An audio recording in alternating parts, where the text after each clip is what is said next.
जो खबर मैं आपको बताने जा रहा हूं ये ब्रेकिंग नहीं, सुपर ब्रेकिंग है। मुख्यमंत्री हेमंत सोरेन पिछले 2 दिन से लगातार पार्टी अपने कैडर के साथ, संगठन के साथ बैठक कर रहे हैं। एक्चुअली वो मुख्यमंत्री हेमंत सोरेन मत कहिए, जेएमएम के केंद्रीय अध्यक्ष हेमंत सोरेन, जेएमएम के केंद्रीय अध्यक्ष हेमंत सोरेन अपने पार्टी पदाधिकारियों के साथ 2 दिन से मंथन कर रहे हैं। आपको पता है क्यों? सर को लेकर के मंथन हो रही है, लेकिन मजमून सिर्फ सर यानी एसआईआर वोटर्स पुनरीक्षण नहीं।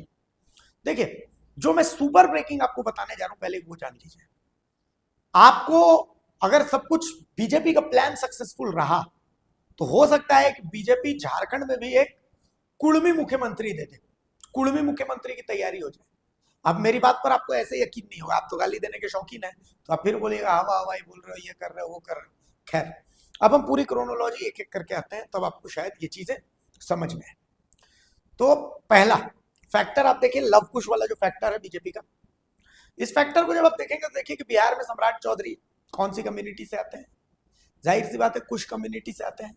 तो यहां पर भी एक कुर्मी मुख्यमंत्री देने में बीजेपी को कोई ऐतराज नहीं होगा। बीजेपी किसी भी हाल में सत्ता चाहती है, पहला पॉइंट। अब ऐसा मैं क्यों कह रहा हूं? हेमंत सोरेन असम गए, उन्होंने असम की स्थिति देख ली। हेमंत सोरेन पश्चिम बंगाल भी गए, पश्चिम बंगाल की भी स्थिति उन्होंने देखी। दोनों जगहों की स्थितियां देखी। असम में तो हेमंत सोरेन ने एनालाइज किया कि भाई बीजेपी यहां पर लीड ले रही है। पश्चिम बंगाल में जंगल महल का जो इलाका है, इस जंगल महल के इलाके में 40 सीटें आती हैं। इन 40 सीटों में अगर आकलन है सही माने तो इन 40 सीटों में बीजेपी बढ़त बनाती। देखिए, पश्चिम बंगाल की जो सत्ता का रास्ता वो जंगल महल होकर गुजरता है, और इस जंगल महल में डिसाइडिंग फैक्टर कुड़मी वोटर्स है, अच्छी खासी जनसंख्या है। बीजेपी ने इस बार कुड़मी वोटर्स को रिझाने के लिए किसी छोटी नेता को नहीं, खुद शाह और मोदी और शाह, इन दोनों ने ही रणनीति अपनाई है। आप देखिएगा कि जंगल महल की 40 सीटों के कारण ही कुड़माली को 8वीं अनुसूची में शामिल करने की घोषणा खुद अमित शाह करते हैं कि भाई आप हमें सरकार में लाइए, हम कुड़माली को 8वीं अनुसूची में लेके आएंगे। पीएम मोदी शहीद रघुनाथ महतो को ऐतिहासिक महत्व देने की बात कहते हैं। ये दोनों चीजें ये कुड़मी सेंटिमेंट से जुड़ी हुई, और खुद पीएम और अमित शाह इन बातों को कह रहे हैं। और बार अपने छोटे नेताओं से ये बात करवाते थे, या हर बार वो एक कुड़मी प्रतिनिधि खोजते थे। इस बार कुड़मी प्रतिनिधि नहीं खोजा होगा, कुड़मी बहुल इलाकों में खुद सभा कर रहे हैं, खुद सभा करके ये बातें कह रहे हैं। तो इसका इंपैक्ट आप समझ रहे हैं। अब मैं आपको लेके चलता हूं, देखिए इस झारखंड के आसपास के इलाके, जंगल महल की 40 सीटों पर जिसका दबदबा रहेगा, बंगाल की सियासत में उसका ही दबदबा रहेगा।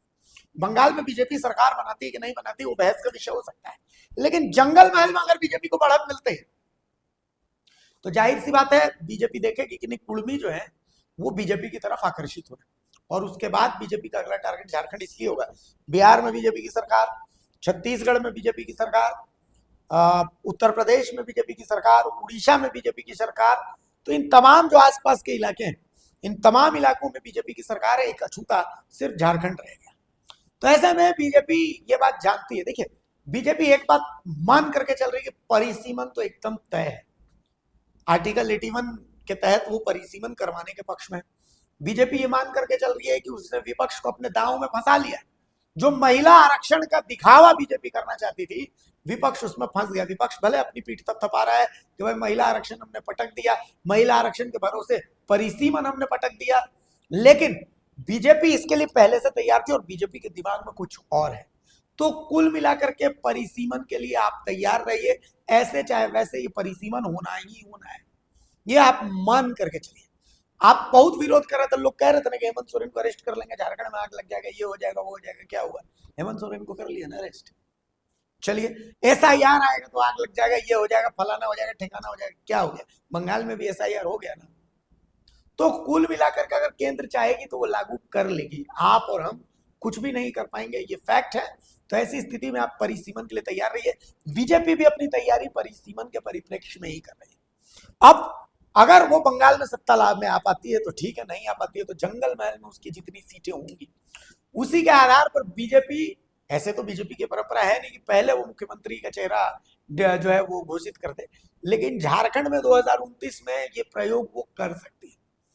कुर्मी वोटर्स के थ्रू वो बहुत कुछ अपना प्लान बीजेपी कर रही है। अच्छा, हेमंत सोरेन ने जब वहां पर ये सारी चीजें देख ली तो इन्हीं सब चीजों को लेकर के हेमंत की यहाँ पर बैठक चल रही। ऐसे तो मैं आपको एक और बात बता दूं कि आपने कश्मीर फाइल्स देखी होगी, तो उसमें ये था ना डायलॉग कि सरकार भले हमारी हो सिस्टम उनका ही हो। तो यहाँ सरकार भले हेमंत सोरेन की है, लेकिन सिस्टम यहाँ आज भी बीजेपी का है, ये आप मान लीजिए। आप देख लीजिए ना, झारखंड में कितने जिलों में आपको एसटी आईएएस और आईपीएस अधिकारी दिख रहे हैं। दुमका को अगर छोड़ दीजिए, जहां पीताम्बर सिंह खेरवार जो है वो एसपी है, इसके अलावा और कौन सा ऐसा जिला है जहां पर आपको एसटी एसपी या एसटी डीसी दिख रहा है? जितने डीसी और एसपी मैक्सिमम या तो भूमिहार कास्ट से आते हैं या फिर ब्राह्मण कास्ट से आते हैं, और ये कोर वोटर और ये कोर जो कैडर है वो बीजेपी का है। तो कुल मिलाकर के मैं फिर यही बात कह रहा हूं कि हेमंत सोरेन भले यहाँ पर सत्ता में है, लेकिन सरकार यहाँ पर केंद्र सरकार चला रही है। और हेमंत सोरेन कोई मजबूरी है समझिए, जो भी कहिए, लेकिन उनको आप समझिए कि ईडी जिसके एक डायरेक्टर तो पहले देवराज जाट, ईडी ने इतना त्राहिमाम कर दिया था, थाना प्रभारी तक एकदम काए काए कांप रहा था, और अब 8-8 9-9 डायरेक्टर हैं ईडी के, लेकिन ईडी कुछ नहीं कर रही है। समझ लीजिए क्या स्थिति। तो कुल मिलाकर के यही बात है। लेकिन बीजेपी झारखंड में सत्ता में आने के लिए कुर्मी फॉर्मूला अपना सकती है, कुर्मी मुख्यमंत्री की घोषणा भी कर सकती है अगर जरूरत पड़ेगी तो आने वाला समय झारखंड के कुर्मियों के लिए बहुत महत्वपूर्ण रहने वाला है। और जंगल महल में बीजेपी का परफॉर्मेंस क्या रहने वाली है, इसी के आधार पर झारखंड में कुर्मी जो कम्युनिटी है बीजेपी के पॉइंट ऑफ व्यू से उसकी दशा दिशा तय होने वाली है।